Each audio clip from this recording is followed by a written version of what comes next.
So I may have added just a few new decks to my collection, or 22. Some of these have definitely been on my wish list forever. Some were total impulse buys, and a few have been really surprising me. I can't wait to show you what I brought in the past 4 or 5 months. So this is a collective haul. And hey, if you love chatting about tarot and discovering new decks like I do, consider subscribing. I'd love to have you here. So with that being said, let's just hop right in. I've got 22 decks to get through, and I'm not going to be spending a whole lot of time on each one. I just want to show you the new decks that I have in my collection and that you might be seeing on my channel.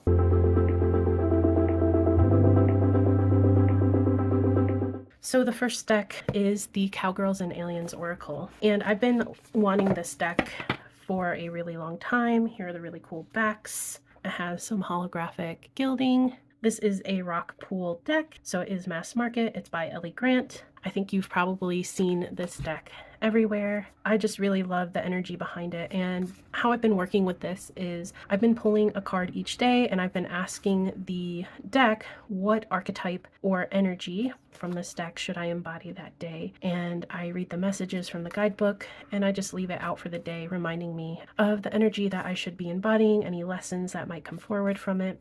So it's just been a really nice way to start my day. I've really loved this practice. I love how I am asking the deck to bring forward that energy, and it's just really fun. It's a really fun deck. I have been pairing it here and there with tarot, so that's been a lot of fun as well. And honestly, what made this go on my wish list originally is seeing it paired with the Desert Illuminations. It is such a perfect pairing, and I just needed it. So I was finally able to get my copy. But yeah, it's been a lot of fun to work with. The next deck that I have here is the Cosmic Seeker Tarot.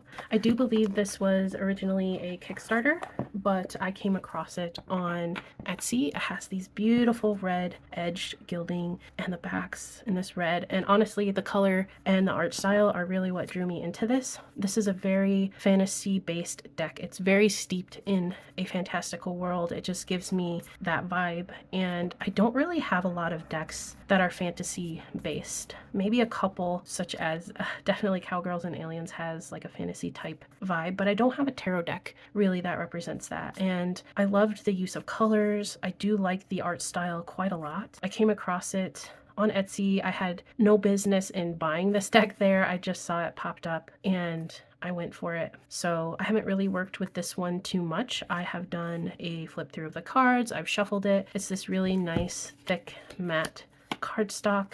Again, I think red has really become one of my favorite colors recently. I just liked that it had red backings and the edging is really great. But I don't know, I have to figure out the purpose for this deck, but I think it will come forward as I reach for it a little more. Next, I have the Wild Whispers Oracle, which I did a full unboxing and first impressions and some pairings on my channel, so I will link that video above if you haven't seen it. If you're wanting a more deep dive look at the cards, then you can catch that there. This deck has been amazing to work with. Not only do I love the colors and the art style, but the guidebook is really where this deck shines. Nat Gersberger, who also did the next deck coming up that I recently got in, she pays so much attention and is so intentional with her words and her guidebooks, and it is just lovely. Just to give you a little bit of a peek here, let's go to 39. It is chock full of information. I just think the way that she approaches her guidebooks, not just with this oracle, but with her tarot, is very integrative. It brings you from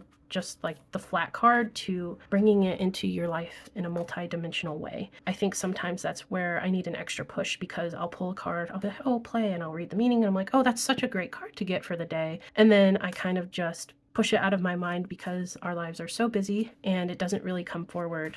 But this deck is really intentional, and so that's brought that forward out of me too. And it pairs well with a lot of decks in my collection. So the meanings have been really spot on, really expansive, and it's just opened my brain so much since having it. So it's been a lovely addition. In the same theme and by the same creator, I also got the Radiant Wilds Tarot. I actually got this deck first. It has, again, really amazing guidebook, lots of information. I've seen this deck around for a while. I believe Katie from Moonflower Moments speaks about this deck. I think it's this deck. I really liked the way the artwork spoke to me, so I wanted to give it a try. This is definitely a deck I am planning on using for the summer. As most of you know, I don't really tie myself down to working with decks seasonally, but when it strikes, when the feeling strikes, I definitely have been wanting like a summery deck. I just don't really have one that I would categorize in that way. Maybe a couple, as I'm looking at my stack there, but I just feel like this is the dog days of summer, and I just wanted a deck to really match that vibe. I have been using it a little bit here and there as a daily draw and reading the guidebook. I have paired it alongside the Wild Whispers, but I've been pairing it with other things. I'm trying to expand more on that. It's been a really great addition so far. I will continue to use it when I feel called, but I'm really happy to have this and the matching oracle in my collection. Speaking of matching pairs, I do have a few decks now that kind of go together. They are companion decks, I would say. Let me know if you want a separate video on that, and please let me know if there's any deck you see here today that you would like a more full walkthrough. It won't be a full first like impressions anymore since I have looked at each of these decks, but I can definitely do a walkthrough if you would like a more concentrated video. Just let me know. The next deck that I brought in is the Story Through Stone reflection cards, and this is a Katie Made Me Do It from Moonflower Moments. She has featured this little deck on her channel a number of times, and I think it's brilliant. So these are all stones that the creator's father, I believe, had found naturally out in the world, and they all, it's like a picture in a picture within a picture. So these are actually stones, but there's so much more to them than just that. They have real depictions, and it's almost like these stones are reflecting the environment in the world that they were gathered from in a way. And I think this is a very meditative card or a deck to use for that. There's meanings without there being titles. I do believe that there is like a guidebook you can access online, but I haven't been using that in that way. I've just been intuitively sinking into the beautiful images, and it's just like super insane how some of the stones, like when I really get looking at some of these, I totally forget like that there's an outer shape here and that it is a stone. I just find myself so immersed in what's being shown within that I forget it's a stone. And how cool is that, to be so immersed in an image that you kind of forget that it's not, I don't know, it's just something different than what you think it is in a way. I don't know if I'm explaining that properly, but this has been a really cool addition to my collection. I've been loving pairing it. I've been using it by itself, and I highly recommend if you don't have this. It's almost like crystal Rorschach, if you know what that is. So just a lot of fun to use. I guess now that we're on mini decks here, I purchased this, and this was a BB from Pure Red Velvet. She made me do this. I saw this deck on her channel, and I know she speaks to not really liking the backs too much, but I think that this deck, like the backings are perfect for this deck. I don't know, but this is a collage deck. It's really little. I think it's smaller than a bridge size, and I just love this style of collage. I don't know, it speaks to me. It's been a very practical reader. I get very straightforward answers from it, so it's been really great to carry around. It's a good travel deck, not only for the size, but again, it's very straightforward, and it makes me laugh quite a lot. I think it brings in some humor to the readings and the cards, and it makes it just a lighthearted, really great deck to work with in that way. At the same time, I have gotten depth with this deck, so don't let its little cute size and the cute imagery fool you. It really does bring forward really great messages. It's a great one that I have in my collection now. I appreciate it so much. And it doesn't come with a guidebook, but it comes with extra cards with little meanings on them, which I think fits the vibe of this deck perfectly. This is To the Moon and Back. If I didn't say it, I apologize. To the Moon and Back, and I found this on Etsy. I do believe you can still purchase it. Six of Pentacles. I mean, come on. How great is that?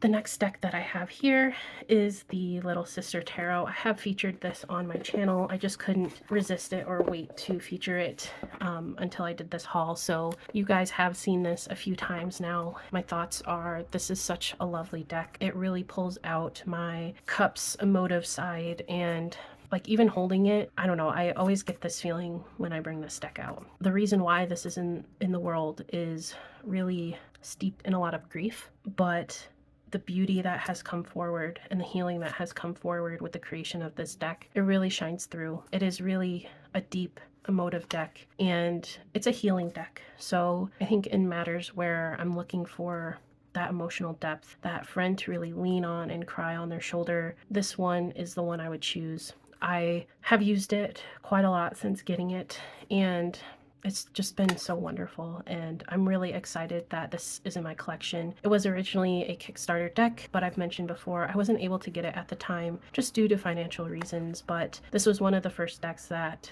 I decided to purchase in this haul when I could, because it's been speaking to me ever since, and I was really bummed that I couldn't support the Kickstarter, but I believe that this is still available on Etsy. That's where I came across. It's the creator's Etsy page, so if you also want this deck, it is there. It is still available, which I think is great, and I'm just so happy to have it. The next one is Tarot of Oneness, and again, this also was a Kickstarter, I believe. However, I was a little skeptical. Maybe skeptical isn't the right word, but I have the Spacious Tarot, and I try to be as practical and purposeful as possible with my collection because I do have a limited amount of space, and I just am mindful of what I bring in. This is still in order. I have flipped through it. I have walked side by side with the Spacious Tarot, but the Spacious Tarot in this deck are very first person point of view. I love the Spacious Tarot so much, and the reason why I didn't get this one is because I had the Spacious Tarot, but I've really been intrigued. I've seen people use this deck and get a lot of like really great meanings out of it. The edges are this like orange sickle, orange cream, and I'm an orange girly, so I love that. I don't see orange edges like that ever. So that was definitely an appeal. I like how there aren't people in this except for we see our hands or feet once in a while. Again, that first person point of view. So if I look down, I would see my feet like this. Very few faces shown in this deck. It's truly like an up close and personal look at the world and how someone is navigating it. And I just wanted to see how it would fit and have a play with it. Again, I have the Spacious Tarot, so I just wanted to see how this would work in my collection, but what a beautiful Four of Cups. I love this juxtaposition here. It's really great, and I do look forward to using it a bit more. The next deck I brought into my collection is the Ostara Tarot. This is definitely one that's been on my wish list for a while, pretty much since it was published in 2017. It has silver edging, which I love. I love silver. I love the high gloss. I don't know, it just enhances the colors so much. And I am so happy I was able to purchase this during Ostara, or just right before, but the spring season is upon us now, and I've been wanting this deck for so long, and finally I was able to get it. Again, on my wish list forever. I have posted some readings with this on Instagram, so you've seen me use this. I have featured it in a couple of videos, but I wanted to officially haul it here with this because I think I'm doing like December until now, so was that over 4 months is what this haul is covering. Previously, I had maybe brought in a couple decks here and there, but I just wasn't in a financial position to really be bringing in a lot of decks. But I'm just really grateful to have this. It speaks to my heart. I love the images. It's such a great tactile experience for me personally. I know that some people do not like the gloss, do not like that the gilding is sharper and that it's stuck together and you had to kind of peel them apart buying it brand new. But I don't know, I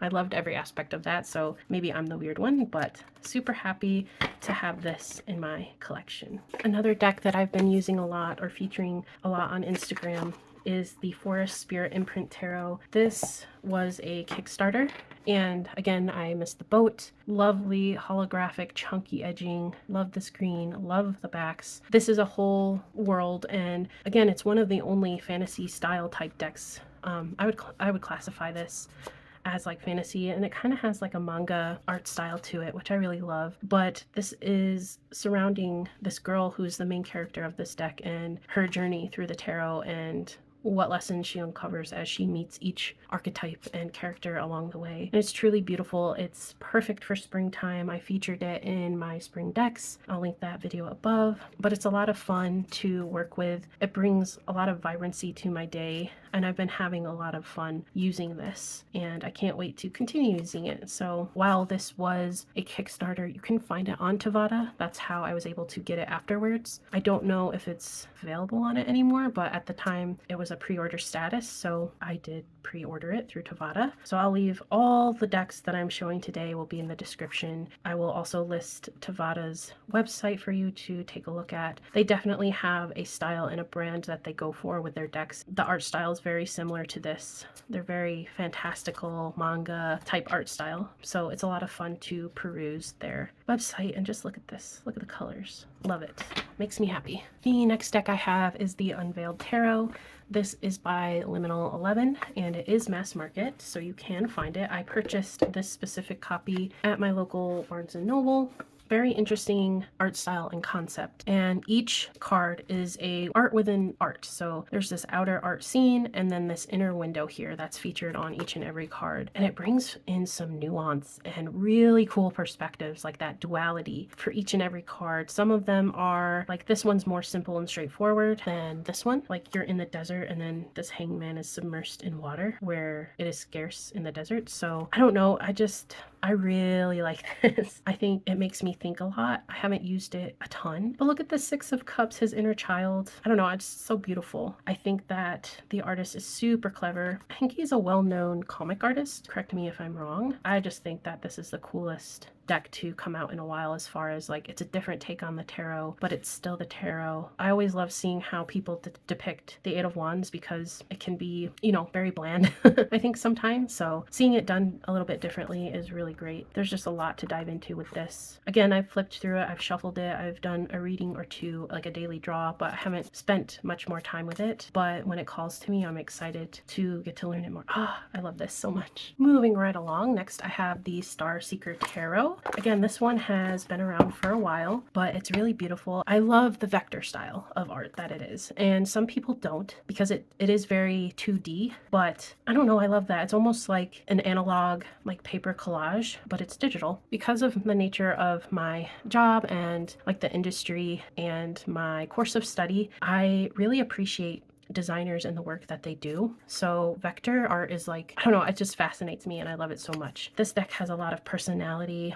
It's one I've been wanting for a while. So when the opportunity arose, I decided to check this off my wish list and go ahead and get it. It was more overdue than anything, so I'm really happy to finally have it in my collection. It is that more sticky rose petal kind of cardstock, which tends to drive me bonkers, but I've realized that the more you work with this kind of rose petal finish cardstock, it will get less sticky over time. It just takes a while to get there, but I'm just really happy and excited to have this in my collection, and it just feels like it was long overdue. Although I didn't feature this in my spring decks, I think I should have, because I could see this as a spring deck for sure. And the companion to that is the Star Seeker Oracle. I decided to just get this one as well. I don't have a lot of oracles, and I'm kind of in an explorative type venture with oracle decks, and this one has a ton of cards. It has these styles with words on them, and then it has, you know, the artwork type, and it is still that vector style, but it feels more, there's some more roundness to it. I think that there is a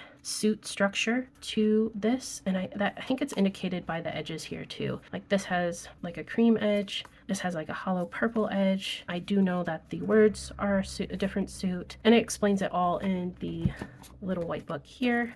I got copy 1231. I loved that because that's my partner's birthday is December 31st, so I don't know, I thought that was a really cool sign. But yeah, it's a really great oracle. There's so many cards, I forget how many, 64 cards, and that's amazing for an oracle. It is tarot sized, but I like that. I think it's more accessible in ways when you're laying cards out. You can fit more in the spread. There's a lot to unpack here. I'm excited to bring it into my readings. And I'll leave you here with the mirror, which is like one of my favorite images. Next, I have here the Superlunaris, and thank goodness I didn't get tongue-tied on that. In one of my videos, I featured this as a pairing. It was the Nosotros Tarot flip through, and I'll link that above, but I just got so tongue-tied saying this. I have the rose gold edition with the rose gold edges, and again, this is one I've had on my list for a really long time, and the reason that I've been hesitating where other decks have always come before this is once in a while I come across a card such as this one, where it almost feels too modern and the artwork almost feels different compared to some of the other cards like this one. It kind of feels like there could almost be two different decks, but there aren't as many of these cards in there. That's just kind of, if I'm being very honest, what has been keeping me back from having it in my hands. It doesn't take me out of the reading, and that's what I was concerned about. Like, I believe it's, I can't describe this, the art style, but it's almost like they used a photo and then went over it like digitally and did like a paint over it. Sometimes it looks like a painting that's almost too realistic, and I don't know, I didn't want it to bring me out of the reading, but honestly it doesn't, so I'm really happy about that. But I just love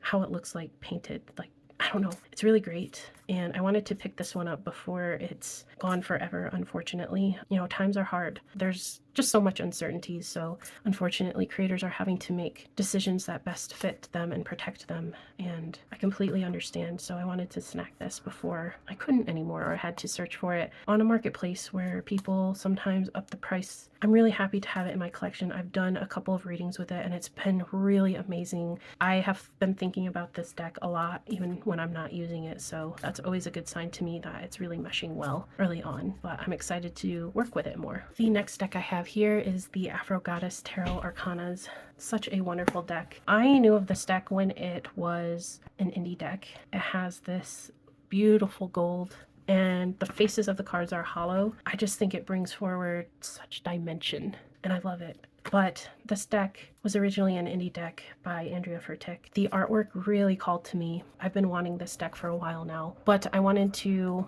allow others to have the indie deck, and when I learned that US Games had picked it up to be mass market, I was super excited. And then, you know, I wasn't financially able to get it, so this was definitely one of the first decks I purchased when I was able to. There's just so much wealth and knowledge and beauty in this deck. I love that it is more of a bridge size. I do wish that maybe it was a bigger card size because the artwork is so stunning and I would want it more like in my face and larger. Just get a deep feeling of connection about this deck. It has something to teach me and I'm here for it and I'm open to it, and this is one that I will be taking my time with and working with it very intentionally. It's just here to teach me something. I just feel it in my soul. I'm so happy to have it. The next deck is a repurchase for me, and that is Ethereal Visions. I did have this several years ago. I think I mentioned this in my spring decks because I included it in that list, but I had this deck originally when it went mass market. I believe it was always mass market. I don't know, correct me if I'm wrong.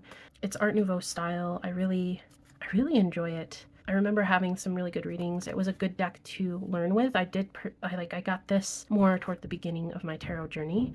It's steeped in RWS system, but it just classes it up with the art style and the like gold touches here. It's just a lovely deck and I was missing having it in my collection, so I decided to repurchase it. However, I did notice that it has an expanded guidebook, and I feel like they changed, like they made the cardstock a little thinner. I think the cardstock is still this matte. Like, it's exactly the same, I just think they bumped down the GSM, which kind of bums me out because this had, from what I remember, really thick, lovely cardstock. I don't know, I think I'm going to try and find an older copy, do some comparing with the cardstocks. Normally I'm not a cardstock snob, but because I had this deck previously and I remember it feeling a little differently, I just want to see if I'm right or wrong on that and then make a decision on which one I'm going to keep. But I have brought this one back into my collection. Next is a Rose Bay Made Me Do It. She featured this deck on her Instagram and she is the queen of pears. It has like a very soft gold matte type gilding, which is really beautiful. I love the shape, but she featured this on her Instagram. I had to have it. So again, I put it on my wish list and when the opportunity struck, I went ahead and I got it. It has been lovely to work with. I haven't spent a whole lot of time with it. As you can see, I've brought in quite a few decks over the past few months, so I've been trying to honor at least flipping through, doing a couple daily pulls with each one, as well as not ignoring the rest of my collection. So I've been trying to find the new balance between all the new stuff and the previous stuff. So this is one I'm looking forward to working with more, but it's got such a moody vibe to it and I don't have anything like this. I just knew I had to have it. Oh, and this is the, I did not mention, sorry, it's the Glyph Sacred Symbols Oracle. Okay, I'm on my last stack here, the last 5, and one of them is the one that kind of started this entire haul to begin with. So next I have a Racine, made me do it. I saw this on her channel and I think it's really cool, and it's the Codex Divinatio, but it's like a Da Vinci oracle. It is in French. I do think they're coming out with an English version, but I was afraid that they were going to change the cardstock and things, so I wanted the French version. But these are the backs. I think this is such a cool deck, and I have used it a couple of times, and you know what, it's all in French, but the keywords down here, you can kind of piece together what it's talking about. And if you, I have a Google phone, so I use Google Lens, and I just take a picture of the guidebook entry and I have it translate it for me. It's pretty simple. It is an extra step, but I don't mind it, and the artwork is so pretty. I love the choices that they've made as far as how they are stylizing the art, but also the nice foil touches here on the cards. I just think it's a really unique deck, and I'm happy to have it. I do know that this artist has, I don't know how many others, but at least one more deck where it's like a similar style, but it's a completely different theme. Again, I will put all of the names of the decks I'm featuring today in the description, but the next deck you have seen before. I've featured it on my channel a couple times and on my Instagram. This is Seasons of the Witch Ostara. It's holographic foiling, again, tied to or with the Ostara Tarot. This deck is one that I knew I wanted, and as soon as I was able to, and thankfully it has just come out, I was able to purchase it. And while I do use it alongside the Ostara Tarot, I don't exclusively use it with that. Although this is Ostara themed and it's about spring and renewal and transition, it is not a light deck all the time, and I appreciate that. Spring can be really great, and it, you know, when you breathe that spring air, there's nothing like it, but it's a time of transition, and transition can be quite difficult. It's hard. So I respect how it has portrayed Ostara with both lightness and more seriousness. So Seasons of the Witch Ostara. And now the deck that kind of thrust me down a purchase spree. I have the Shamanic Healing Oracle cards. Now, this deck has been out since 2016. So again, I'm purchasing a lot of decks that I've had on my wish list forever. And so I've just been kind of getting the decks that have truly been on my wish list the longest. And this is one of them. I love the artwork. I don't know if you've seen my getting rid of my first deck ever possibly video, which is an oracle deck. It is the Mystical Shaman Oracle. I've been struggling to use that one. This one not only had been on my wish list for a long time, but it's the Shamanic Healing. I just wanted to see if pairing those together would help. If maybe using this alone, receiving still that like shamanic lens type message would be helpful. I really loved using this. I draw a card right before I go to bed. This is how I use this deck, and it just gives a beautiful little message before I go to sleep. Has it really helped me connect with the Mystical Shaman Oracle? No. I do still think about that deck and how I can get back to using it. But for now, I still have it. I did not get rid of it. I will be keeping it. I will be setting it aside, but it's still actively on my shelf. It's not in purgatory or anything. But yeah, I don't know. I've been enjoying just pulling a card from this deck before bedtime. Okay, second to last deck here is the Beauty of Bones Tarot. And again, similar to the Cosmic Seeker Tarot towards the beginning of this video, I had no business coming across this on Etsy, but somehow I did. It has like this rose gold coppery gilding. It is like a smaller, squarer type size. I would say it's bigger than Bridge. Definitely bigger than Bridge, but not as tall as a tarot. Definitely wider than tarot. But the concept of this, I don't know, I just liked it. It looks collagey, but it's actually a photographic deck. And this artist has like a skeleton, like one that's used for education. And they used the skeleton among other props here to photograph a tarot deck. I just really liked the way they did that. It is a little on the pippish side. I'm definitely exploring pips later this year. I will be doing a deep dive with a Marseille, so I will be doing a crash course. I mean, look at this guy. I just, I don't know. It brought a smile to my face. I haven't seen it a lot, like ever, really, on anyone's channel. It has like embossing on the back and a really cool pattern, which I liked. I will say that this cardstock, I don't think has a core, so bending it, I feel like it would fold and crease. So I'm not riffling this, I'm just overhand shuffling it. It is a little more rigid, and I don't want to bend it to no return, basically. I think this will be a good one to use in the darker times, but I think the person had so much fun doing this, and I appreciate that. So, wow, look at this death card. And our final deck of this haul, and thank you guys so much if you've made it this far, I have the Bloodlands Oracle. And I can't remember whose channel I saw this on originally. I think Simon from the Hermit's Cave featured this, and I know a few other creators have as well, but when I saw it, I needed it. And this is mass market. It is red gilding, which you know I really like red, but it is like landscape art, but I think it's done digitally. So it almost looks like a drawing. I could be wrong, it could be drawings, but I think this is digitally done, which is like very fascinating to me, because if you hold it back from you, it almost looks like it could have been a photograph. But then you get closer and it's like almost staticky in a way. So it's a really cool deck. I haven't worked much with it, done a couple of one card pulls, not necessarily a daily draw, just getting a feel for how this deck speaks, what it has to say. And I think it will pair with a lot of decks. It's black and white. I don't really have black and white decks, so this might be a first. Again, I am on a Oracle journey, so I was happy to see this one. The cardstock is definitely cardboardy, I will say. It's not the greatest, and it will definitely not hold up well. Like, there's not even a lamination on it, and when I run my finger like this, I feel a lip on this side. So quality isn't that great, but I do believe it's pretty affordable. It's mass market, and regardless of the cardstock, I appreciate the art, and I'm looking forward to learning the messages more.